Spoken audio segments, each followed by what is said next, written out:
YouTube viewers அனைவருக்கும் வணக்கம். இன்றைக்கி நம்ம இந்த வீடியோவில் விருச்சிக ராசிக்கான புத்தாண்டு ராசி பலன் பற்றி பார்க்க போகிறோம். 2025 இந்த வருடம் தொடங்குகிற சமயத்திலே பல நன்மைகளோடு தான் ஆரம்பிக்குது. ஸோ இது வரைக்கும் நடக்கவே இல்லை, கிடைக்கவே இல்லை அப்படின்ற மாதிரி விஷயங்கள் அத்தனையுமே நிம்மதியாக உங்களுக்கு வந்து சேரப்போகுது. அதாவது அதிர்ஷ்டவசமாக வந்து சேரக்கூடிய ஒரு நல்ல சூழ்நிலை அப்படின்றது கண்டிப்பான முறையில் இருக்குது. எப்படின்னு பார்த்தீங்கன்னா, இந்த வருடம் நமக்கு சனி பயிற்சி இருக்குது, ராகு கேதுவோடைய பயிற்சி இருக்குது, குரு பயிற்சி இருக்குது. இந்த மாதிரி பயிற்சிகள் எல்லாமே இந்த வருஷத்தில் இருக்கிறதுனால பல மாற்றங்கள் அப்படின்றது கண்கூடாக நீங்கள் பார்க்கலாம். ரொம்ப நெகட்டிவாகவே போய்கிட்டு இருக்கு வாழ்க்கை, அதிகபட்சமாக ஸ்ட்ரெஸ்ஸாகவே போகுது அப்படின்னு நினச்ச நபர்களுக்கு எல்லாருக்குமே இந்த வருடம் ரொம்ப ஹாப்பியாக போக போகுது அப்படின்றதுல எந்த மாற்றமும் கிடையாது. ஸோ வந்து பார்த்திங்கன்னா, கடந்த ஒரு 2.5 வருஷம் 3 வருஷமாக பலவிதமான விஷயங்களுக்கு போராடிக்கிட்டே இருக்கிற மாதிரியான சூழ்நிலைகள் இருக்கும். என்ன காரணம் அப்படின்னு பார்த்திங்கன்னா, கேதுவுடைய அமர்வு. கேது வந்து நமக்கு லாபஸ்தானத்தில் உட்காந்துக்கிட்டு இருக்கு. இது வந்து பார்த்திங்கன்னா வரக்கூடிய வருமானங்களை கட்டுப்படுத்தி அது சுருக்கிடும்னு சொல்லுவோம் இல்லையா, அந்த மாதிரி சுருக்கிக்கிட்டே இருக்குது. அதே மாதிரி நமக்கு 4வது வீட்டில் சனி உட்காந்துட்ருக்கு. ஸோ சுகமாக வாழறதுக்கு உண்டான தன்மையை சனி வந்து முடுக்கி விட்டுரும். எந்த விஷயமுமே நினச்ச மாத்திரத்தில் எதுவும் கிடைக்கல அப்படின்ற சூழ்நிலைகள் அப்படின்னு பார்க்கும்பொழுது இந்த மாதிரி கிரக அமைப்புகள் தான் அதுக்கு காரணம். அதோடு சேர்ந்து நம்மளுடைய பிறப்பு கட்டம் இருக்கு இல்லையா, அதில் உட்காந்துட்ருக்க கிரகங்களும் சேர்ந்து அது கொஞ்சம் நல்ல பாசிட்டிவாக உட்காந்துருக்குன்னு வச்சுக்கோங்களேன். சிலர் வந்து அது ஒரு நல்ல வைபோடியே போய்கிட்டு இருக்கும் வருஷங்கள்.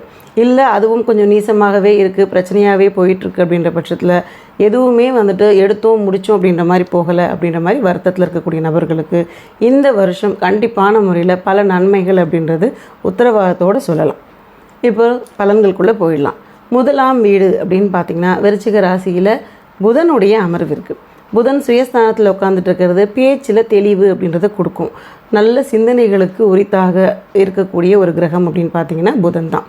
ஸோ ரொம்ப டேலண்ட்டாக இருக்கக்கூடிய தன்மை எல்லாத்தையும் வெளியே கொண்டு வந்து விடும். பண ரீதியான விஷயங்கள், என்ன பணமோ ஒரு பணம் கையில் புரண்டுக்கிட்டே இருக்கும் அப்படின்னு சொல்லுவோம் இல்லையா, அந்த மாதிரி பணப்புழக்கங்கள் அதிகமாக இருக்கிறதுக்கு உண்டான சூழ்நிலைகள் அதிகமாகவே இருக்குது. கொஞ்சம் செலவு கை கடங்காமல் போய்கிட்டே இருக்கும். அதை நினச்சி வருத்தப்படாதீங்க. வருஷம் ஆரம்பித்ததுக்கப்புறமா உங்களுக்கு பல நன்மைகள் அப்படின்றது கையோடு கிடைக்க போகுது. அதனால் பழைய கஷ்டங்கள் எல்லாத்தையும் மைண்டில் போட்டுக்காதீங்க. சிரிச்சுக்கிட்டே வருஷத்தை தொடங்குங்க. பல நன்மைகள் கண்டிப்பாக உண்டு. அடுத்து 2ஆம் வீடு. 2ஆம் வீடு வந்து பார்த்திங்கன்னா குடும்பஸ்தானம் மற்றும் தனஸ்தானம். இந்த இடத்துல சூரியனுடைய அமர்வு இருக்குது. 2ஆம் வீட்டில் சூரியன் இருக்குது அப்படின்ற பட்சத்தில் பல நன்மைகள் உண்டு.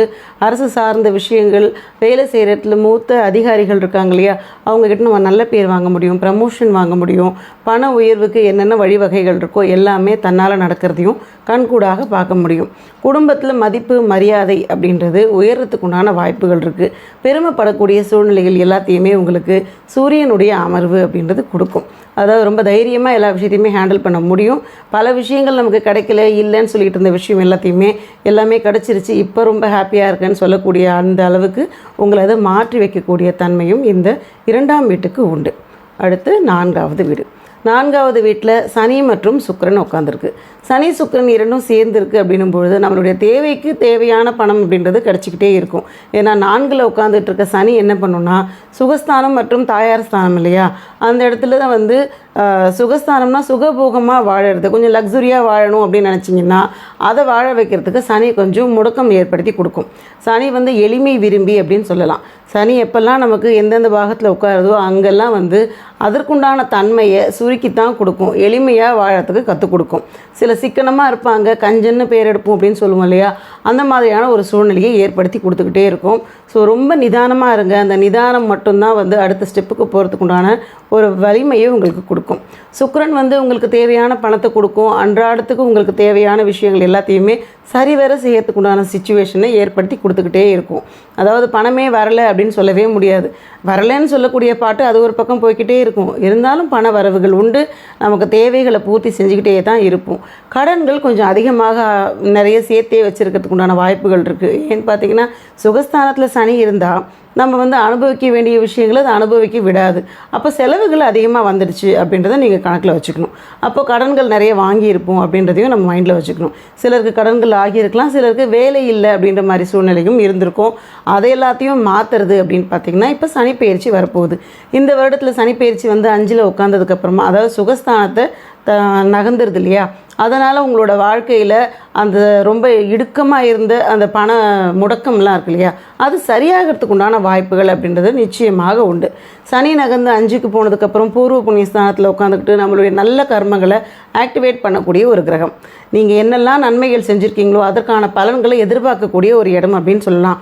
உங்களுக்கு நியாயமாக கிடைக்க வேண்டிய விஷயங்கள் அத்தனையுமே கிடைக்க பெற செய்கிறதுக்கு அந்த சனி உங்களுக்கு கண்டிப்பான முறையில் ஹெல்ப் பண்ணும். இப்போது 5ஆம் வீடு அப்படின்னு பார்த்திங்கன்னா, ஆல்ரெடி 5ஆம் வீட்டில் வந்து பூர்வ புண்ணியஸ்தானம் மற்றும் புத்திரஸ்தானம், இங்கே ராகுவுடைய அமர்வு இருக்குது. நிறைய விருச்சிக ராசிக்காரர்களுக்கு குழந்தையின்மை காரணமாக அது ஒரு பிரச்சனையாகவே போய்கிட்டே இருந்திருக்கும்.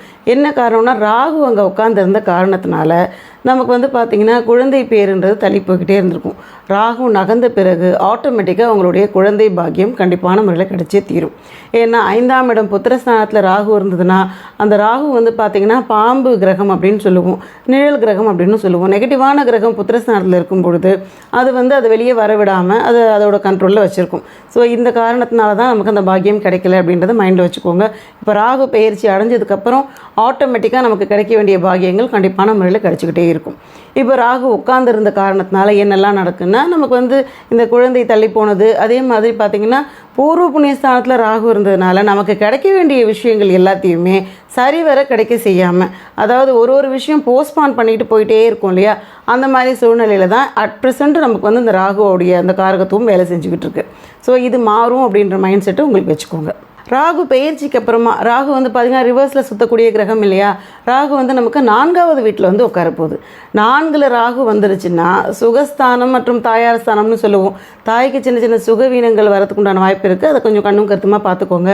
அடுத்து சுகஸ்தானத்தில் போய் உட்காருது அப்படின்ற காரணத்தினால நமக்கு இது நாள் வரைக்கும் லக்ஸுரியாக ஏதாவது ஒரு விஷயம் செய்யணும்னா அதில் பலவிதமான தடைகள் இருந்தது இல்லையா, அந்த தடைகள் எல்லாம் விலக்கப்பட்டு சின்ன விஷயமா பிளான் பண்ணாலும் பெரிய விஷயமா நமக்கு வந்து கிடைக்கும் இல்லையா, அந்த மாதிரியான ஒரு லக்கியான மூமெண்ட் வந்து ராகு பயிற்சிக்கு அப்புறமா கண்டிப்பான முறையில் கிடைக்கும். நீங்கள் கார் வாங்கணும்னு நினச்சிங்கன்னா கொஞ்சம் காஸ்ட்லியான கார் வாங்கலாம். பைக் வாங்கணுன்னாலும் அதில் நீங்கள் எதிர்பார்த்தத கொஞ்சம் பெஸ்ட்டாக ஒரு விஷயத்தை வாங்கலாம். பணம், அதாவது ஒரு வேலைக்கு போகிறோம், இந்த அளவு சம்பளம் இருந்தால் போதும் நீங்கள் பிளான் பண்ணால் பெரிய சம்பளத்தோட வேலை கிடைக்கிறதுக்கு உண்டான வாய்ப்புகள் இருக்குது. இந்த மாதிரி நினச்சதை விட ஒரு ஸ்டெப்பு ஜாஸ்தியாக நமக்கு கிடைக்கும் அப்படின்னு இல்லையா, லக்கான மூமெண்ட்ஸ் நிறைய கிடைக்கிறதுக்கு உண்டான வாய்ப்பு இந்த ராகு 4ல் வரும்போது கண்டிப்பான முறையில் கிடைக்கும். அடுத்து 7ஆவது வீடு. 7ஆம் வீட்டில் குருவுடைய அமர்வு இருக்குது, கலத்திரஸ்தானம். இந்த கலத்திரஸ்தானத்தில் குரு வந்த உடனேயே திருமணம் சார்ந்த விஷயங்கள்லாம் தங்கு தடை இல்லாமல் நடந்திருக்கலாம். இதில் வந்து பார்த்திங்கன்னா சிலருக்கு சின்ன சின்ன பிரச்சனைகள் வந்திருக்கலாம். கொஞ்சம் நிதானமாக இருங்க. கேதுவோட நகர்வு வரைக்கும் பொறுமையாக இருந்தீங்கன்னா 7ஆம் இடம் ரொம்ப ஸ்ட்ராங்காக வேலை செய்யறதுக்கு உண்டான வாய்ப்பையும் ஏற்படுத்தி கொடுக்கும். ஆல்ரெடி 7ஆவது இடத்துல இருக்கக்கூடிய குரு நமக்கு வந்து நல்ல பார்வை வந்து உங்களுடைய ராசியை பார்க்குறாரு 7ல். அதனால் இன்னும் ரொம்ப நல்ல விஷயங்கள்லாம் கண்டிப்பான முறையில் கிடச்சிக்கிட்டே தான் இருக்கும். கூட்டு தொழில், அதாவது நம்ம வந்து பார்த்திங்கன்னா ஒரு பார்ட்னர்ஷிப்பில் பண்ணக்கூடிய விஷயங்கள் எல்லாத்தையுமே இன்வெஸ்டர்ஸ் இல்லை, பணம் யார் போடுறது அப்படின்ற கேள்விக்குறிகள் நிறைய போயிட்டே இருந்திருக்கும். இப்போ வந்து பார்த்திங்கன்னா உங்களுக்கு புதிய முதலீட்டாளர்கள்லாம் நிறைய கிடைக்கிறதுக்கு வாய்ப்புகள் உண்டு. உத்தியோகம் செய்கிறவங்களாக இருக்கட்டும், நீங்கள் வந்து கூட்டுத் தொழில் செய்கிறவங்களாக இருக்கட்டும், நல்ல முன்னேற்றம் காண்றதுக்கு உண்டான வருஷமாக இருக்க போகுது. குரு வந்து பெயர்ச்சி அடைஞ்சதுக்கப்புறமா 8ஆவது இடத்துக்கு போகிறார். அஷ்டமத்தில் போய் குரு உட்காந்தா என்ன மாதிரி சூழ்நிலை இருக்கும் அப்படின்னு எதிர்பார்த்திங்கன்னா, அதாவது ஆயுள் ஸ்தானமும் கூட இல்லையா, அது வந்து பார்த்திங்கன்னா உங்களுக்கு ஆயுள் விருத்தியை ஏற்படுத்தி கொடுக்கும்.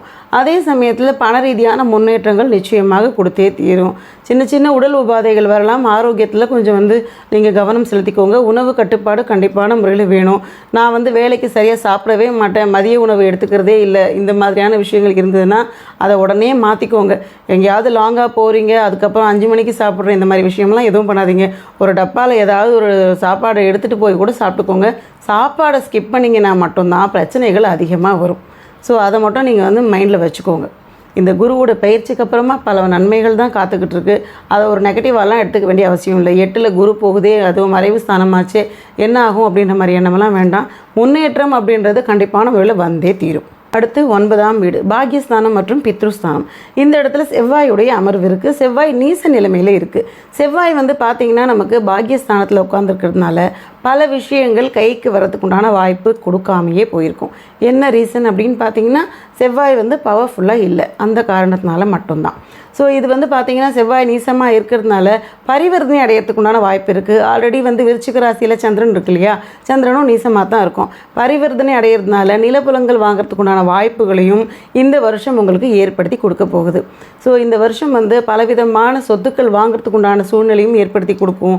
நிறைய நல்ல விஷயங்கள் எதெல்லாம் நினச்சி ஏங்கினீங்களோ அது எல்லாத்தையும் மாற்றி ப்ளஸ்ஸாக கொடுக்க போகுது அப்படின்றதுல எந்த மாற்றமும் கிடையாது. நியாயமாக உங்களுக்கு கிடைக்க வேண்டிய சொத்துக்களாக இருக்கட்டும், இல்லைன்னா வந்து பதவிகளாக இருக்கட்டும், வேலை செய்கிற இடத்துல எல்லாமே நியாயமாக கிடைக்கிறதுக்குண்டான வாய்ப்பையும் ஏற்படுத்தி கொடுக்கும். தாய் தந்தையரை போஷித்து பார்த்துக்கிறது ரொம்ப முக்கியமான ஒரு விஷயம். பித்ருக்களுக்கு செய்ய வேண்டிய சேவைகள் கரெக்டான முறையில் செஞ்சுருங்க. கடமைகளையும் கரெக்டாக செஞ்சுக்கிட்டே இருங்க. இதை செய்கிற பட்சத்தில் தான் நம்மளுடைய கர்மம் ஒழுங்காக வேலை செய்யும். இதை மைண்டில் வச்சுக்கோங்க. அடுத்து 11ஆம் வீடு. 11ஆம் வீடு வந்து பார்த்திங்கன்னா லாபஸ்தானம். என்றைக்கு லாபஸ்தானத்தில் வந்து நமக்கு வந்து கேது உட்காந்ததோ, அதே மாதிரி 10ல் கேது இருக்கும்போதும் சரி, 11ல் கேது இருக்கும்போதும் சரி, சரியான பண சுழற்சி அப்படின்றது போயிருக்காது. அதிகபட்சமாக கடன் வாங்கி ரொம்ப லாக் ஆகிட்டே போயிருப்போம் அப்படின்னு சொல்லுவோம் இல்லையா, அந்த விஷயத்தில் மாட்டினவங்க தான் அதிகமாக இருப்பாங்க. கேதுவுடைய அமர்வு அப்படின்றது 10லையோ அதுக்கப்புறம் வந்து 11லையோ வரும்போது தொழில் முடக்கம், அதுக்கப்புறம் வருமான முடக்கம், இந்த 2 விஷயம் நடந்ததுன்னா அடுத்து செய்ய வேண்டிய விஷயம் என்னென்னு பார்த்திங்கன்னா கடன் தான் வாங்க வேண்டியிருக்கும். ஏன்னா அன்றாடம் நம்ம தேவைகளுக்கு உண்டான வருமானத்தை அது கண்ட்ரோலில் வச்சிருச்சுன்னா நமக்கு பண ரீதியான முன்னேற்றங்கள் வேணுன்ற பட்சத்தில் என்ன பண்ண முடியும்? கடன் ஏதாவது எடுப்போம், லோன் எடுப்போம், இந்த மாதிரி விஷயங்களை நம்ம மாட்டிக்கிட்டு இருப்போம். ஸோ இதிலிருந்து விடுதலை அப்படின்னு பார்த்தீங்கன்னா கேது உட்காந்துருக்க இடத்துலேருந்து நகரப்போகுது. அதாவது இந்த வருஷம் இந்த மாதிரி நல்ல விஷயங்கள் நிறைய இருக்குது. கேது நகர்ந்து 12வது வீட்டுக்கு போயிடும். ஸோ 12ஆம் இடத்துக்கு கேது போனதுக்கப்புறமா கடன்கள் அடையிறதுக்கு உண்டான வாய்ப்பும், உத்தியோகத்தில் நல்ல மாற்றமும், வருமானங்கள் வர்றதுக்கு உண்டான வழி, அதாவது அந்த வழியை அடைச்சி வச்சுருந்தது, ஒரு கேட் போட்டு வச்சுருந்தது இல்லையா, அந்த கேட்டு உடையப்படும் அப்படின்னு சொல்லலாம். ஸோ உங்களுக்கு வருமானம் நல்லபடியாக வரும். அதே சமயத்தில் தொழில் ரீதியான முன்னேற்றங்கள் உண்டு. லாபஸ்தானத்தில் வந்து உட்காந்துருந்த கேது நகர்ந்த உடனே பல முன்னேற்றங்கள் கண்டிப்பான வந்தே தீரும். அடுத்ததாக நம்ம தொடர் வழிபாடு, என்ன வழிபாடு பண்ணலாம் இந்த வருடம் முழுக்க அப்படின்னு பார்த்தீங்கன்னா, சிவன் கோயிலுக்கு போங்க, அங்கே இருக்கக்கூடிய அம்மனுக்கு வழிபாடு செய்யுங்க. என்ன வழிபாடுனா 2 விளக்கு ஏற்றுங்க. திங்கக்கிழமைகளில் போய் விளக்கு ஏற்றுனீங்கன்னா இன்னுமே ரொம்ப நல்ல விஷயங்கள் நீங்கள் ஏற்றுக்க முடியும். இது நாள் வரைக்கும் பட்ட கஷ்டங்களுக்கெல்லாம் நல்லது கொடுக்க போகிறாங்க அப்படின்னு பார்த்தீங்கன்னா அம்மன் தான் உங்களுக்கு கொடுக்க போகிறாங்க.